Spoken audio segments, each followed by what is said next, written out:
Did you know my scene points got stolen again? What? You bastards. What? How can And scene points even get stolen? I don't know. They somehow hack into my account and redeem my points. Oh, what? Okay. You should... And they redeemed it for 3 tickets at Yonge and Dundas for Detective Chinatown 2 or some shit like that. So you know it's some like Asian hackers. They redeem your points for like a theater that in a city you're not even in? Like that's... I know, right? But that's like how incredible they are. Last time they stole my scene points to redeem freaking a gift card for Swiss Chalet. Yeah. I hope they got sick from that shit. As you can tell, Swiss Chalet is not a sponsor of the show. Would you want them to be? I don't know. I feel like we could shoot a little higher. Yeah, exactly. No, I don't think I've eaten at Swiss Chalet in like 10 years, but Good for you. Good for you. You know what I wish we had though? Olive Garden. I wish we had Olive Garden. See, I've never tried Olive Garden, so I don't have a position. I want unlimited breadsticks. Yeah, that's the one thing I do know about Olive Garden is the breadstick deal. Is there a Cheesecake Factory in Toronto? Yeah, I think so. Oh, see, that's another chain restaurant joint that I would prefer over Swiss Chalet. Well, we're getting one thing we're getting is an Eataly. What? Eataly. It's like Italy, but with eat. Oh, it's right, Mario right, Batali's thing. Right. They're actually putting it in one of the older shopping malls up on Bloor Street, and it. I mean, I don't even know if Mario Batali is involved anymore because of all of the sexual harassment stuff against him a few months ago. But they're essentially building this like glittering Apple store, like high class delis or whatever Italy is. Class the place up a little bit. I'm always wary of celebrity chefs opening restaurants. Yeah. Do you remember the one that Guy Fieri opened in New York? I think it was New York that got like... Oh, yeah, Guy's American Kitchen and Bar? Something like that. And it was like... Yeah. It was horrible. It got... Well, it was the famous New York Times review from their chief food critic who basically framed the entire review as a series of questions. Right. And it's like, I mean, to this day, that piece is still one of my favorite restaurant reviews I've ever read. Yeah, it's fantastic. But I think they ended up closing that after the not directly related to the New York Times review, but just because. Yeah, it just closed recently. I think just people kind of got tired of it. They saw it for what it was, as some sort of New York Times tourist trap kind of thing. But that's exactly that's exactly the point I'm trying to make, is that a lot of these celebrity chefs open restaurants capitalizing on their fame when really the restaurants tend to be below subpar. Oh yeah, most people who are going there, they're just going because of the name. They could care less what's actually being served. And if you go to those places, I'd question your palate too, but maybe I'm being like super uppity about it. Well, you've had this great experience in Taiwan now with all of these fantastic restaurants, apparently, like clams the size of your fist. And well, okay, that was great because that was a really high-end Japanese restaurant, but I have to say the best food in Asia is still the street food. Like no restaurant will ever beat it, ever. The experience, the flavors they use, the way they make it, you'll never get it at a restaurant. Yeah. Granted, the restaurants are great, but you need to go get the street food. Like, skip the restaurants. And bring some, like, I don't know, medicine for your stomach. Oh, just in case. They don't have they don't have what we call here the Dine Safe program, where you've got a pretty solid guarantee that you're not going to get food poisoning. It's also just like the oil they use and the water they use tend to be maybe not less sanitary, but definitely different. Oh yeah. And so some people have trouble adjusting to it. Right. Because your stomach's just not used to breaking down those kinds of foods and fats. Okay. Interesting. Because a lot of Asian food is still cooked with animal fat and peanut oil or different kinds of oil. Right. And then they're not always clean, granted. So you just be careful. It's kind of like how you can't really drink tap water out of most places outside of Canada, I would say. Yeah, travel tips from Jason for you there. But unless people are getting completely confused, we didn't suddenly turn the podcast into a travel advice show, but I wouldn't be opposed to a food podcast, but it kind of defeats the purpose if you can't see the food. Yeah, we'd have to invent some sort of like digital smell-o-vision type of thing, which Willy Wonka. Yeah, I'm sure our best scientists are currently on that. But let's start the show.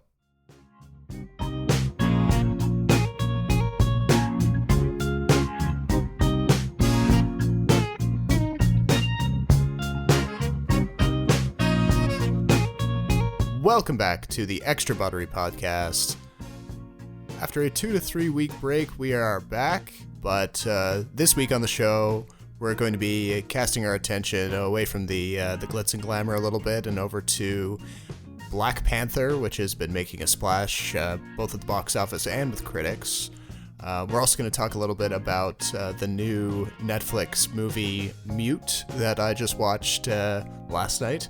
The new film from Duncan Jones of Moon fame. So talk a little bit about that. And, we'll dance around a few other topics and see where the conversation leads us.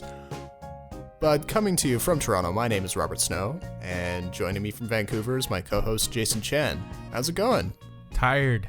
I'm tired. Tired? That jet lag is kind of catching up to you, maybe? A little bit. But it's just like, I don't know. I think travel kind of wears people down. Wears me down, at least. Yeah, it's that classic I wish I could teleport. Yeah, I love going to new places. I hate the aspect of traveling.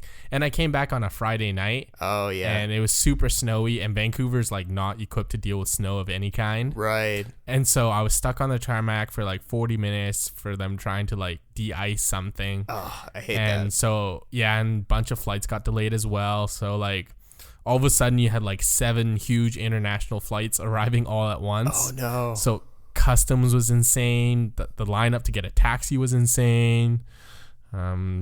Classic first world problem type bullshit. So what you're saying is you'd probably be first in line for Elon Musk's rocket plane service thing that he's pitched? No. Have you heard about this? I have, but I wouldn't be the first to sign up because Elon Musk is like a supervillain of some kind. And instead of arriving on Friday nights, I would just arrive on a random weekday instead. Okay, yeah. A little bit less expensive, a little bit more, you know that you still have custody of your firstborn child. But... yeah, just less people to deal with. Like, yeah, I wanted to throw elbows, but you don't want to do that in an airport. Right. Yeah, you don't want to be that guy. Well, I just don't want to be detained. That guy detained, maybe one of the same. But do you want to talk a little bit about Black Panther to start us off? Yes. Because I saw this opening weekend, and I don't know, but did you see it around about the same time, or did you catch up with it a bit afterwards? So a funny story is the international release was, I think, 3 or 4 days early. Oh, right. In North America. Yeah. I didn't go see it then, but I did pretty much hop off a plane and go see it. Mm-hmm. So the theater I saw it was still pretty packed. The strange thing, though, was that usually when you have a big release and you have a packed theater on a Saturday night, the crowd is pretty into it. But I thought my auditorium was pretty subdued. Oh, really? Yeah, and I think for me personally, I thought it was a bit overhyped and overrated. We'll get into that later, but I felt like the audience kind of had the same reaction as me. I didn't hear a lot of cheering. I didn't hear a lot of claps. No clapping, actually, at all. Huh. Even the jokes during the movie, they were kind of, chuckles instead of laughter. So I don't know. How was your experience? Oh, it was completely different. Okay. And I mentioned this a little bit in the review that's up on the site right now, but Kinetoscope.ca. Exactly, shameless plug. For me the experience was completely different. I noticed it before I even got into the venue as I was climbing up the escalator at one of the flagship theaters in downtown Toronto. Immediately I could tell that the demographics in the place were completely different. You had so many more people, not just black people, but just people of color in general, who were... That's an interesting... Sorry, I didn't mean to cut in, but that's an interesting observation because Vancouver's pretty diverse in general. Mm-hmm. But I thought my auditorium definitely had fewer Caucasian people than I normally would expect for a Marvel movie. Yeah, no, and in this case, it was super noticeable. But it's tough for me to say. Yeah. And Toronto is very similar to Vancouver, I would say, probably in terms of diversity generally. You can expect a pretty even mix of people at any screening, whether it's a new Marvel one or, well, I mean, maybe if you're dealing with like something like Call Me by Your Name or movies that skew a little bit more towards like white and upper class, maybe then you would be getting a bit more homogeneous. But generally speaking, for a big Marvel blockbuster like tentpole film in Toronto, you'd expect the audience to be pretty mixed. But in this case, I was probably maybe like within the 10% of white people in the entire screening. And 10%? Oh, yeah, wow. And the people who were coming out to it, they weren't just there wearing regular clothes. Some of them were wearing like African tribal dress, or they were incorporating like bits of the really brightly colored fabrics and patterns that you'd expect to see in like the traditional dress into just regular clothes. So they're wearing like a t-shirt with the pattern or a scarf or something. And it was sort of like their version of cosplay, but with a more like ethnic community kind of side to it, and interesting. Yeah, and a big Hawaiian dude sat next to me. Oh, really? Okay. Yeah.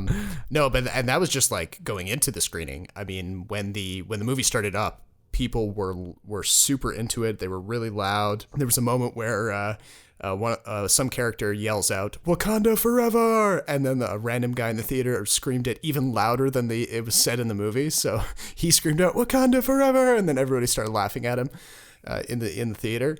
And people were like hooting and hollering and clapping. There was one moment where the princess character, the sister to Black Panther, T'Challa, she says something to Martin Freeman's character to the effect of calling him a colonizer. Yeah. Like, shut your mouth, colonizer. That was a funny line. Shuri, right? Yeah, Shuri. And when she said that, like everyone in the theater just went, ooh. It was that was a good line. Yeah, it was a really good line, but yeah. It got a great reaction from the people in my screening. So I mean, for me, that kind of enhanced the experience to be with a group of people for whom the movie really seemed to matter. Like they were there. They had made an effort to come out on opening weekend when some people might otherwise stay away because they don't want to be kind of crowded in or anything. But no, these people wanted to be there. They wanted to kind of see how the movie was representing their culture. And from that perspective, the movie was like crazy successful. So, we can talk a little bit later maybe about like where the movie, as a piece of film, maybe doesn't satisfy, but just purely from like a cultural or social perspective, it was kind of impressive. Yeah, and I think that's the same thing that happened with Wonder Woman, where you had a female director, a female lead, like a majority female cast. Mm-hmm. And I don't think the film by itself was that great, but it had a huge amount of cultural influence and impact. Yeah. And I think Black Panther was the same. And I have no doubt that Black Panther shattering box office records is a reflection of the reach it has in terms of reaching a different cultural demographic, reaching a different racial demographic. When it first came out, there were tons of reports about NBA basketball players buying out whole auditoriums and whole theaters for underprivileged black kids. Right. And you don't see that with a lot of other Marvel male-dominated, mostly Caucasian films. No, yeah, it was kind of understood that not only was this movie important for like average people to see, but there was a case for like making an extra effort to ensure that people who maybe wouldn't be able to afford a ticket to actually make sure that they see it when everyone else is. Yeah, because it presents something that hasn't been seen before. Like it really highlights a minority that hasn't always been in the spotlight. Yeah, yeah. And I mean, some people have pointed out that, like, you know, technically speaking, Black Panther is not the first black superhero to lead his own film. No, but it's not. I think there's something very special about the way in which it's not just Black Panther who is represented here, but almost the entire main cast of the film are black, and they're promoting in a vision of an African nation that is considerably more advanced and more progressive than even, you could argue, even some like very, very successful Western countries are. So it's this kind of vision of an African nation that basically doesn't exist in movies. Mm-hmm. And the interesting thing, or maybe not interesting, but the thing that makes Black Panther and Wonder Woman so successful is that they're not pandering. Like, they didn't make this for the sake of having black people on film or women on film. No, yeah. They're genuinely well-crafted films that happen to have black people and females in them. It's very different from having, say, like Matt Damon being in The Great Wall, or having like Asian actors in big budget tentpole films that are in it for 10 seconds and then cut from the North American release, but stuck in somewhere for a stupid scene for the international release, because somehow people think that having an Asian actor in a tentpole film is going to generate millions and millions of dollars. Yeah, yeah, and that's always struck me as being a very crass or, you know, financially motivated type of move. Whereas here it's like the lowest common denominator. It's like the worst thing you can do. Yeah, especially when it comes to like changing a film for various areas of release or countries of release, and like dropping in scenes to just pander to people. Yeah, because the assumption is that you think the audience is too dumb to notice. Yeah, that's the implication, and I think people hate that. I hate that. So I hopefully filmmakers have figured it out, and we don't have this stupid pandering stuff anymore.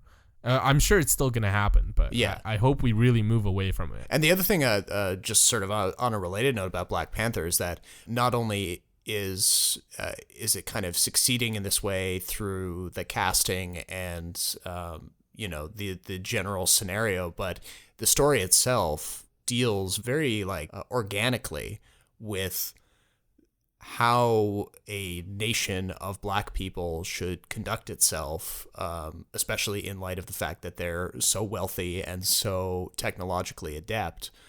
You know, that's kind of like it's almost like the ultimate thought experiment that all of the things that people have been talking about in the past couple of years with regard to like Black Lives Matter or black representation. Like, this essentially says, what if there was a place where black people had incredible power, incredible wealth? What would they do with that? And what would that look like? Would it be them deciding to kind of protect what they have and just enjoy the spoils of it for themselves? Or would it be them sharing that with the world? Or would it be them actually kind of taking over the world and making reparations for wrongs in the past? And the movie is like the characters, the main character and the main villain, that is their core interest in it. So it really gets in deep to what the movie is. So we're getting into the movie now. So this is a great segue. Yeah.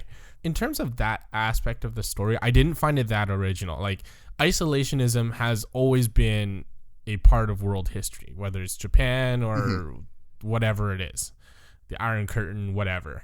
I think the easy parallel is to compare it to race relations in the U.S. But the comparison of which direction a country should take, a country that is full of riches and whatnot, I think historically that's always been a big struggle for humankind. I think generally speaking, we tend to be a selfish species, that we tend to want to keep things for ourselves. That being said, I do appreciate that Black Panther very much tied into social issues that other previous Marvel movies kind of either shied away from or didn't really touch. Yeah. I think that was the strength of Black Panther, along, I must say, with its production design. I really think that out of all the Marvel films, it did the best job of building a world, a fictional world. Like, if you look back at Sokovia, it was kind of like Eastern European gulag country that could be just about anywhere in the world. Yeah, in Avengers Age of Ultron, right? Right. Yeah. But Wakanda really felt like it had a deep history. It really felt like its people had different cultures, different customs. All of it was very well done. The one thing about Black Panther, though, was that did you feel at any point that it was a bit too paint by numbers again? Because of like the way it's structured and because it's a Marvel film and it had to hit the certain notes it has to hit. Yes, I mean, and for all of like my like positive feelings about it, like I just outlined, you know, the fact that its politics are very deeply ingrained in the story. I mean, it takes that as far as it can go. And arguably further than a lot of other Marvel movies do.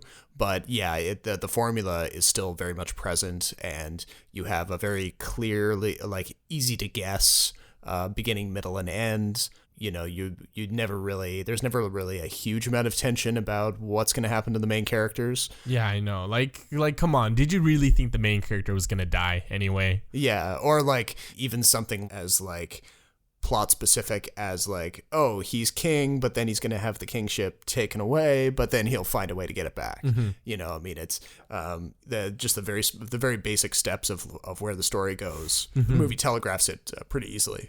Yeah, exactly. Favorite character? Definitely Shuri. I thought you would say that. I actually really like Michael B. Jordan. I thought he was the best part. He was, I think, the best villain so far.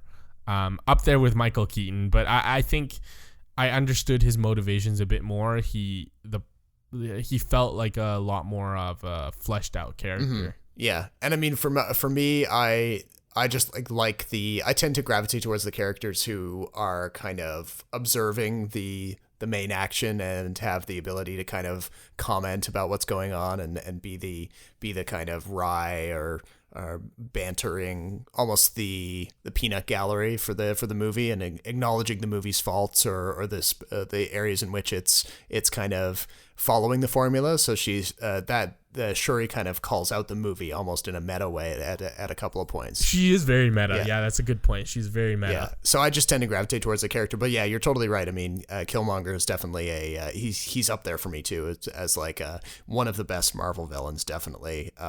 You know, what he's after, sort of in the same way as the Vulture in Spider-Man: Homecoming. You know, you can immediately grasp what he wants and why. More and why. Yeah. And yeah. It doesn't feel like, you know, he's in a little bit more of a global domination kick than, say, the Vulture was. You know, the Vulture's goals were a lot more down to earth comparatively. Yeah. But Killmonger is like, yeah, he lays out what he wants, and he has a plan to get it, and you know, he does get a little bit closer to actually achieving it, and there's been people commenting online that they actually kind of agree with him. So going back to my original point about how this was overhyped and overrated, I think it bears mentioning that this is like, I think, one of the top rated movie on Rotten Tomatoes among Marvel films. Yeah, I think that's true. Yeah, I don't know if this is the best Marvel film ever. I still have like a soft spot for Iron Man. I think Iron Man is still, in my opinion, the best Marvel film out there. This is as good as Thor Ragnarok, which I thought was really good, but I really don't understand why it gets so much hype, other than its cultural significance, of course. But as a film, objectively as a film, I don't know if it's that great. Yeah, well, I mean, it's hard to, you know, it's always hard to separate the film from its cultural moment, especially when it is breaking a certain kind of new ground, and like you're in the first few weeks of the thing being out. We saw it too with Wonder Woman. Like there were people angrily going after each other online for even questioning the quality of Wonder Woman, despite the fact that, you know, a lot of what was powering their strong feelings about the movie had more to do with its cultural significance. So, and I think it's a similar thing here. But, you know, for me, what's going to be really fascinating is 10 or 20 years from now, or maybe even 5 years from now, assuming that Black Panther or Wonder Woman kicks off a new normal for big movies and does have an impact and does lead to more women directing these movies, more women leading these movies, more Black people leading and starring in these movies. When you kind of compare Black Panther and Wonder Woman to the stuff that comes after, how good objectively are they going to be? That's the most fascinating thing for me. Yeah, and I think they're both getting sequels, right? Oh yeah. So it really depends. Crazy amounts of money. It's gonna depend on how well the sequels do, for sure. Kind of like how The Dark Knight Rises, I think, in a way, kind of faded the Batman franchise a little bit. I think when people talk about the Batman trilogy, they automatically defer to The Dark Knight. Batman Begins to me is a bit of a forgotten classic, but The Dark Knight Rises, I watched the first half of it on the plane ride to Taiwan, and I got really, really bored. It didn't really stand up to the first two. So it'd be really important for Black Panther and Wonder Woman to really end the series, their trilogy, which I'm assuming going to be trilogies, to end it on a high note, or at least have one of the sequels be better than the previous installment. Well, I mean, and I'm not even thinking specifically about the trilogies that these movies might spark, but also just generally about like more big studio blockbuster films that are directed by Black people and starring Black people, right? And the same thing for women, because that kind of gets to the whole cultural moment thing, because we once we have more films with that kind of cultural background to compare these new ones against, then we might get a better sense of like, and people will probably be a little bit more open about considering the movies objectively, because right now they're so fresh, they're so new, they're accomplishing these milestones, and people aren't really ready to kind of have that objective conversation, I don't think. Yeah. They're gonna have to be careful because there will be filmmakers and studios, I think, who will want to pander, who will want to make look at our all-female cast and look at our female director as a selling point, when the movie itself still has to be pretty darn good. Yeah. So, but until that happens, we should remain hopeful. I think it's... Oh, of course. I think it's terrible to be negative as me. But I did walk into Black Panther with high expectations, and I walked out feeling kind of all right. It was good. Yeah, met my expectations. Yeah, didn't blow them away. I mean, one area that really did that I really wanted more from the movie was its action scenes, and I'm certainly not the first person to point this out. They weren't very good. A lot of the fights, like the two trials by combat were that took place on the waterfall, like they were just a muddle of fight choreography. Like it was impossible to really tell why any particular combatant was getting the upper hand at any particular point, and then definitely that big fight between the tribes at the end with the armored rhino and stuff, like it was just like you had no idea like why any of these people are still fighting, or like what their motivations were, like why did Daniel Kaluuya's character Wakabi, after he could clearly see that Killmonger was a bad dude and like maybe fighting with the female guard force was probably a bad idea, he kept doing it, and because he obviously believed that Wakanda should rule the world. I think that was part of his character. I get that, like he sort of sided with that initially, but the movie didn't really sell me on like why he stuck to that idea so much, as the movie continued, because he agrees with Killmonger in that throne room scene, but then he can probably see a rational being. He's established as being pretty rational minded earlier in the film. Why does he think that? Why does he kind of stick to that? The movie, for me, it didn't convince me that of his motivations there. Well, I don't know. It's kind of like how T'Chaka, like Black Panther's dad, seemed like a pretty rational guy, and all of a sudden he just like straight up kills his brother. Oh yeah. That to me was a little more hard to believe. That being said, I didn't think that any of the character motivations didn't require any big leaps of logic. I think for the most part, every character had their motivations pretty clear and didn't really act just because the screenplay demanded them to be. Although I have to say that along the same lines of your criticism of the big final fight, I hope Infinity War doesn't evolve into that or de-evolve or whatever into like a big fight where you have no idea what's going on and who's fighting for what. Honestly, I'm highly suspicious of that happening. Like I expect that to happen because yeah, exactly. Me too. Just based on the trailer and just the way that films with big ensemble casts tend to sort of develop. I thought the fight scenes at the waterfall were okay. I generally understood what was going on, but the fight scene in the mine, I did not like. Yeah, I mean, I thought that was the worst part. And they made a big deal about T'Challa exploiting the weakness in the suits, but then it didn't really seem to.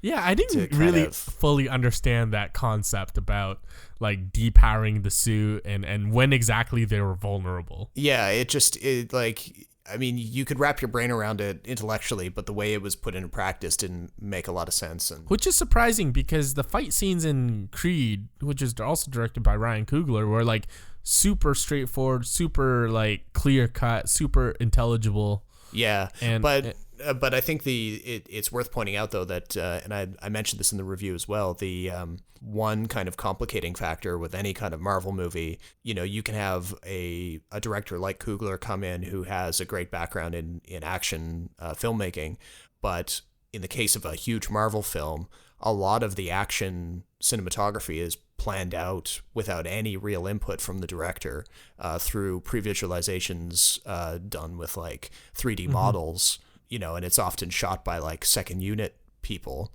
without the director actually being involved because they've kind of, these studio productions have had to scale in such a way that if they waited for the director to offer very specific advice on framing and pacing and all of that for every single shot, these things would just balloon in size and budget. So they've kind of come up with a way to kind of factory produce these. Okay, all right, that makes sense. And plan them out ahead of time. It's really fascinating if you look into pre-visualization as a technique for production in film.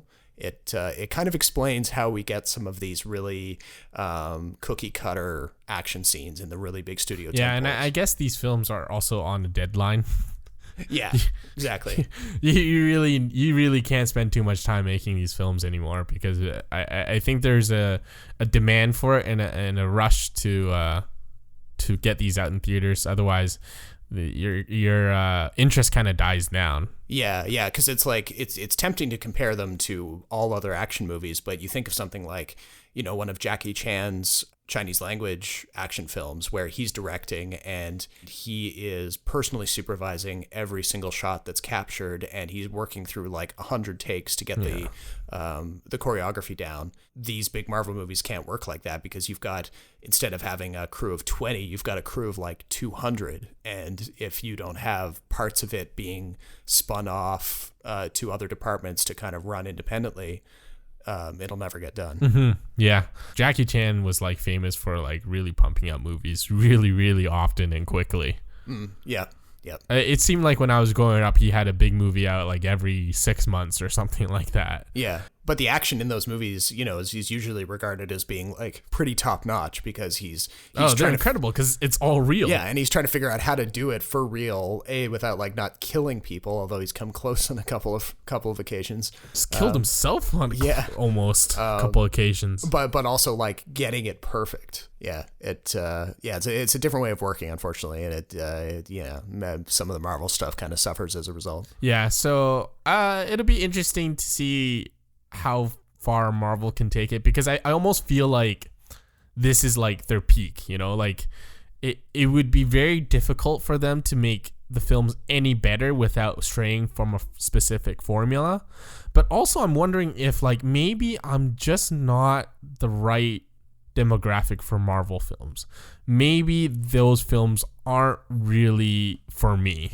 Yeah, I mean, I almost feel that way sometimes. I can certainly follow the mythology and I can understand the significance of the mid-credit scenes and the post-credit scenes. I do have a full appreciation for how it all fits together, but I also don't go like, oh my god, when I see a new revelation. Like when, spoiler alert if you haven't seen Black Panther, for the mid-credit scene, I think it is, or the post-credit scene, Bucky Barnes shows up at the end, and he's revealed to have been rehabilitating in Wakanda.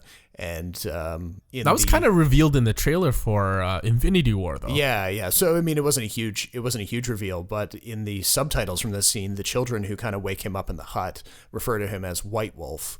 Which some enterprising comics expert has written an article now that's making the rounds that explains how this is a reference to a character from Wakanda named White Wolf, and the movies are sort of suggesting that Bucky will eventually become this White Wolf character.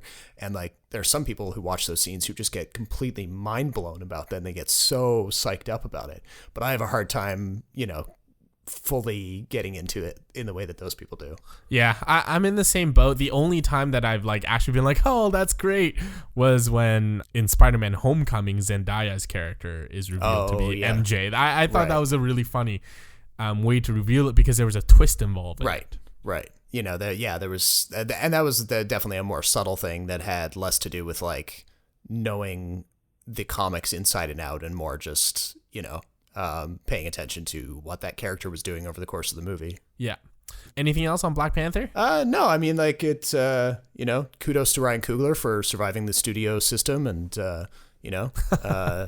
making this thing that everyone is getting really amped about. I did want to ask you, moving on from Black Panther, is Annihilation. You saw that? No, I'm planning to see that tomorrow, actually, but I'm really excited for it. Me too. It's getting a lot of interesting buzz. I've like resisted on clicking any articles that may spoil it or sort of like expound thoughts on it. But Alex Garland, we're both big fans of, I think. Yes. Ex Machina was incredible. Should have been up for way more awards than it did. I think it was only nominated for like best special effects or something like that. Yeah, maybe for best original screenplay. But I'm legitimately interested in this, because I've heard everything from like it's great to like it's weird. Yeah, and it's the people saying that it's weird that kind of makes me even more interested, because I know, right? Ex Machina had its moments where you were like, whoa, that's really crazy, but nothing that really made you like fundamentally kind of go on an acid trip, essentially trying to figure out what was going on. And apparently that's the kind of effect that this Annihilation one has. So I'm kind of excited for that, because it is still kind of rare to see these original or smaller budget sci-fi films that kind of a cohesive, unique punch story-wise. They still aren't made very often. And unfortunately, it seems like the box office for Annihilation is not going to really get us a sequel. So no, and I don't think films like that deserve a sequel. Or not deserve, but like need a sequel. I mean, theoretically, there is material to make into a sequel because it's based on a trilogy of novels. But but like kind of like Call Me by Your Name. Like, yeah, I know it's part of like a group of books, but I don't really need a sequel. Yeah. Unless it's like an anthology where like the sequel is kind of like set in the same universe, but it's not the same characters, not the same story. Yeah, sequel in spirit. Yeah, and like and maybe the question isn't so much that like the sequel is the end goal in and of itself, but that box office suggests that a decent number of people actually saw it and you can appreciate the work. Yeah, it just seems like this one may end up being more of a cult thing that people kind of discover over a longer time scale.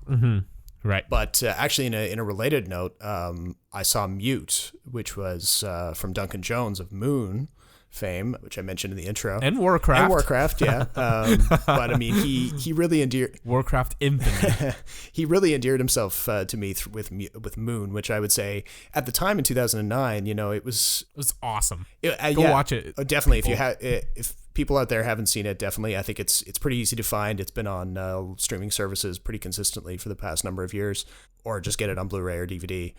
At the time in 2009, Moon was arguably even more of a rarity than it might be today in the age of like Netflix originals or Amazon originals, where Duncan Jones just kind of came up with this original sci-fi concept, and he made it with a super low budget, and it just became this sleeper hit. And it was, basically structured around a single performance from Sam Rockwell. So, when it hit in 2009, I was like, wow, this is some memorable stuff. And then, of course, he took a little bit of a break to shoot a couple of very studio-friendly projects, Source Code with Jake Gyllenhaal in 2011, I think it was, and then Warcraft, which you mentioned. But now he's back with this Mute, which is supposed to be a spiritual sequel to Moon and set in the same universe. And I have to be the bearer of bad news. It's pretty bad. Oh, no. Yeah, it's tracking at like 11% on Rotten Tomatoes right now, and it kind of deserves it, unfortunately. This is Netflix, right? Yeah, so they've had quite a few big, high-profile misses recently, huh? Yeah. In addition to Cloverfield Paradox, another kind of sci-fi original, also awful, but arguably that one is even more awful than Mute. That wasn't too surprising, though. Yeah, I mean, that one was kind of an example of them kind of inserting the whole Cloverfield universe into the film midway through production, which, is kind of, for anybody who's ever worked on a creative project, that sounds like a death knell in and of itself, kind of retconning a movie into another continuity while you're in the middle of shooting it. At the end of the year, we should just tally up all the films released by studio and then award the best studio. Okay, yeah, that could be a cool idea. Because right now, like, A24 is, like, running away with it, right? Or is it Annapurna? Are they the same? No, they're not the same. No, they're different. But both of them are kind of making names for themselves as these auteur-friendly indie houses that will take risks. Not just auteur-friendly, just, like, dollar for dollar, film for film, they produce the best work overall. Yeah. And so I think it'll be a really interesting exercise because I think there's a lot of big studios out there that have really good films, but also have like really huge disasters as well. Yeah, no, that's a great idea actually, because have we talked about Solo yet? Not so much, but I mean, like, it's obviously going to be kind of dominating the conversation. But are you hyped? I'm not hyped.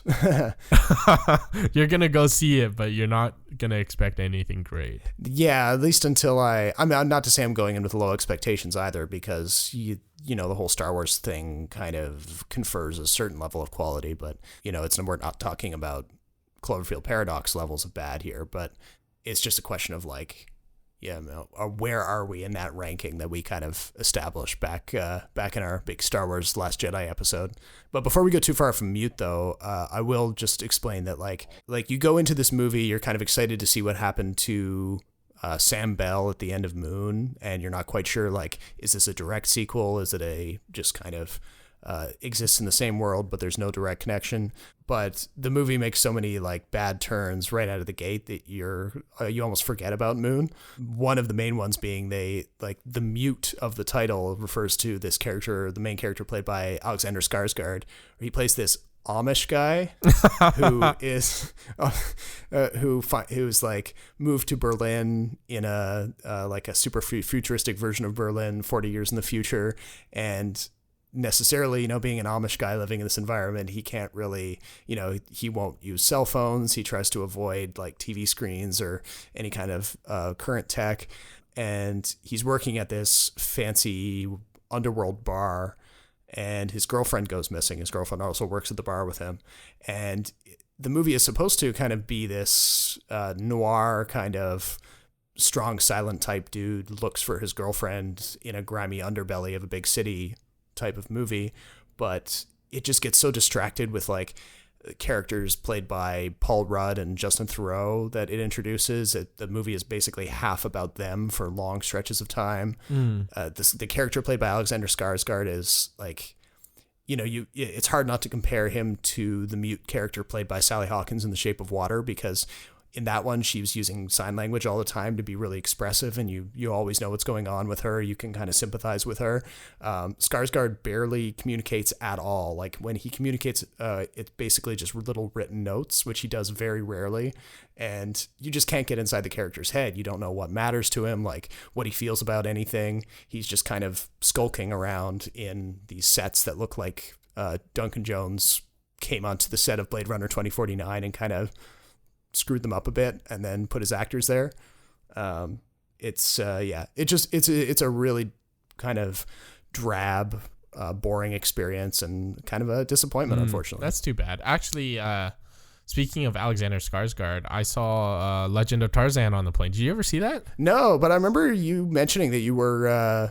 I wanted to see it. Curious about it, Yeah. So I brought it up, but I have no real thoughts about it, which is probably how you should feel about that movie. The one thing I will say that really, really sinks this movie is the horrific screenplay and the horrific editing. Oh no. The story just jumps around way too much. The flashbacks don't make a whole lot of sense. They're just kind of there to show you Tarzan as we know him, like him growing up with gorillas, him being a kid, him being attacked by like wild animals and stuff.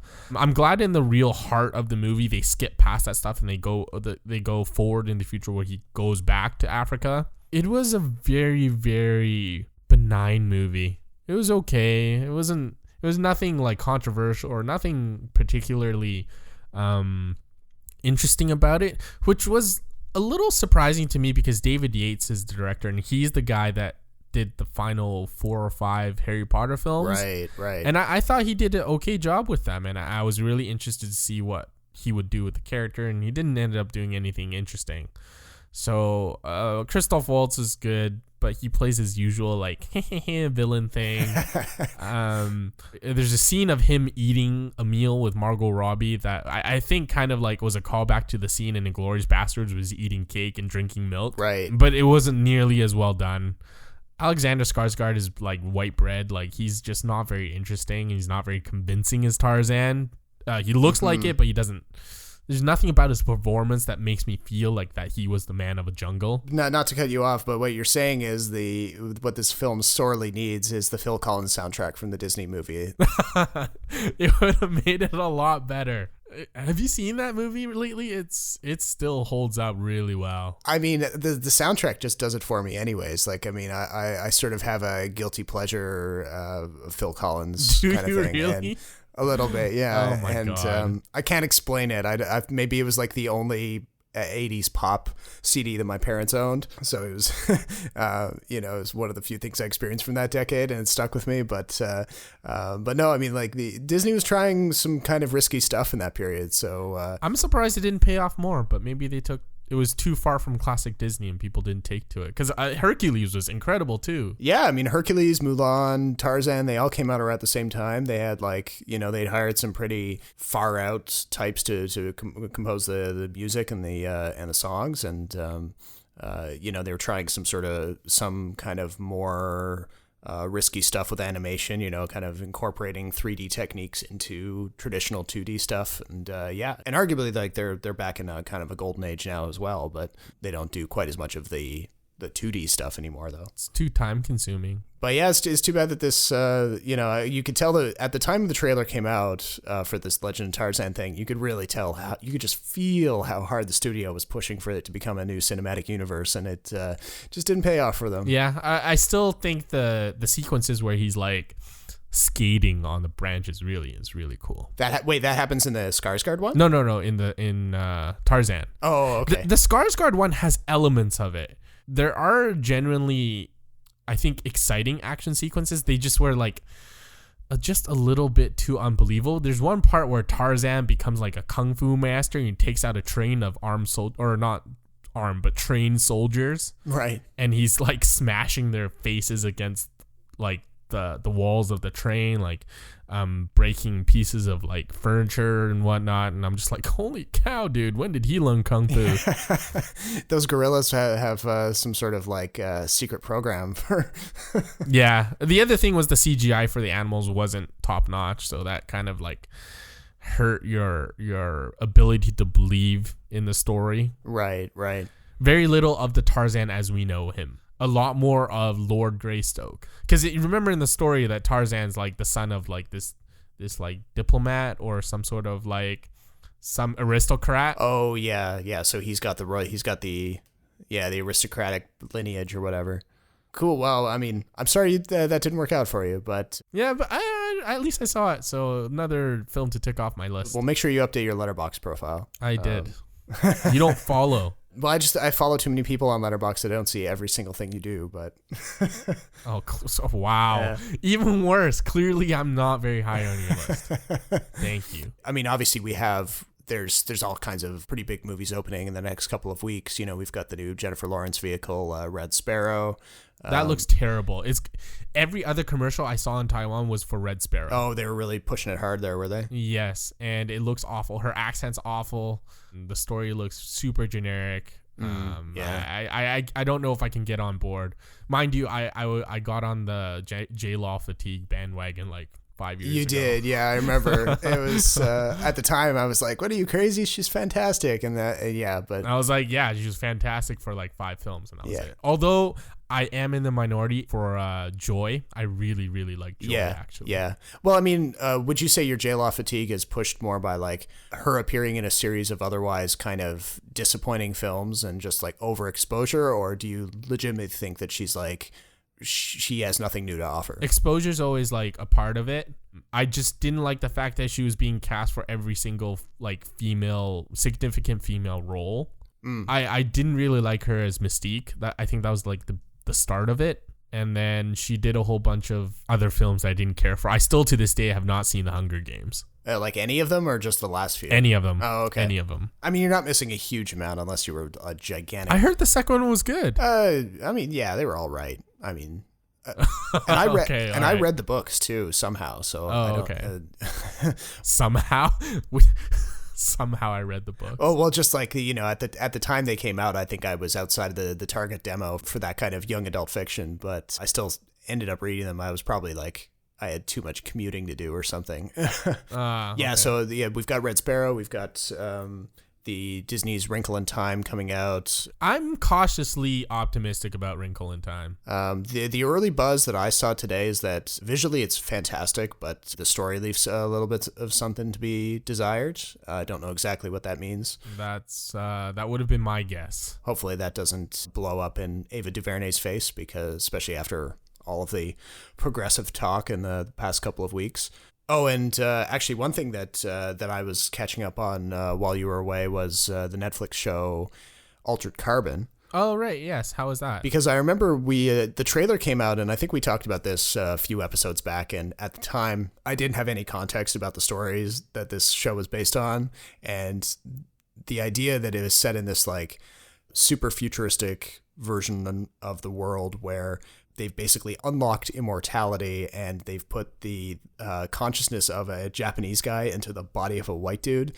It felt like a literal kind of like you couldn't get any more obvious of a whitewashing problem in a show. This is the same thing with Jared Leto's Yakuza film with Netflix. Right. But interestingly enough, this show manages to sidestep all of that, and by essentially creating a world where it isn't just like this thing happens to this one character, it's the truth for everybody in the entire universe. And everyone has to deal with these like deep-seated identity issues because of this alien technology that they've learned to use. So you've got cases of like little girls being brought back to life after a tragic accident and being put into the body of like a 60-year-old homeless woman because the family doesn't have enough money for a cloned body of the actual girl. So like it gets into this like economic disparity side narrative, which is kind of interesting. And so the show is actually, it does have some interesting things to say on some of those social issues. And, you know, it does that classic sci-fi thing where it kind of exaggerates a social problem to its like nth degree in an attempt to comment on it in a more kind of removed way. So sci-fi has been doing that for ages, but the mythology and the lore of this particular world in Altered Carbon really it kind of drew me in after a while, and some of the supporting characters were really fun. Mm-hmm. There are some groan inducing bits where, they're obviously trying to make a play for a Game of Thrones-esque kind of lots of really intense violence and lots of nudity and lots of sex. Okay. So they're trying to press a few buttons that way.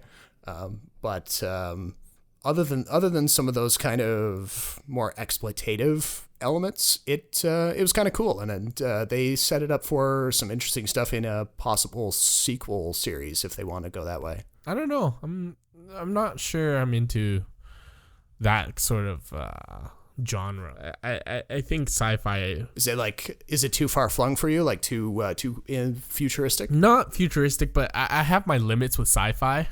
Okay. Something like even like Valerian. Oh yeah. Is a little too much for me. Like if I wasn't such a big fan of Star Wars already, I probably wouldn't be that interested in it. According to my mom, I was like just like refused to watch it when I was a kid.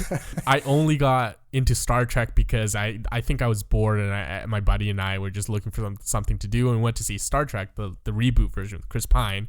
And to both our surprises, we ended up really enjoying it. Oh, and that's okay. how we got into it. But in terms of sci-fi, like I gravitate more towards things like Moon and Sunshine, that Danny Boyle film.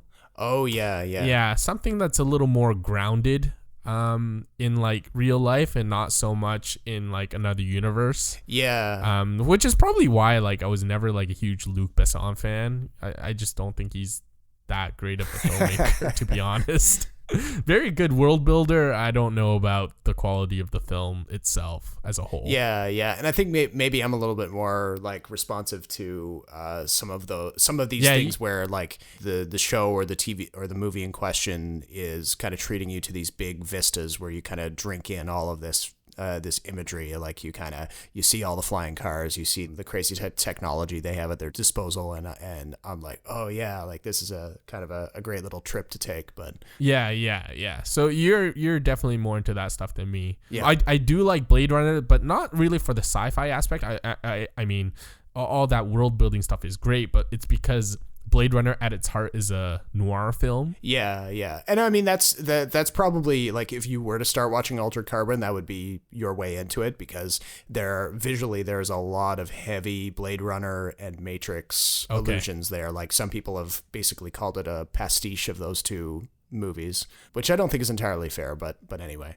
So yeah, we'll see what Netflix does with that. It's hard to tell at this point whether it'll get a second season, but one of the cool things about it is due to the whole like immortality and like getting a new body for your consciousness kind of concept, they can pretty much just recast everybody and keep the story going, sort of in a Doctor Who way. So that's at least like production wise, it makes things easy. They only had to sign Joel Kinnaman up for a single season.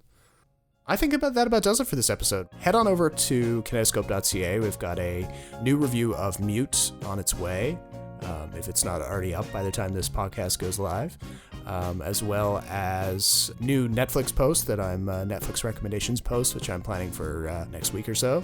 And of course, new reviews of some of the new movies that are opening. Looking forward to getting a review of Annihilation out there as well. But until the next time, my name is Robert Snow in Toronto. And my name is Jason Chen in Vancouver. Thanks for listening. We'll talk to you next time.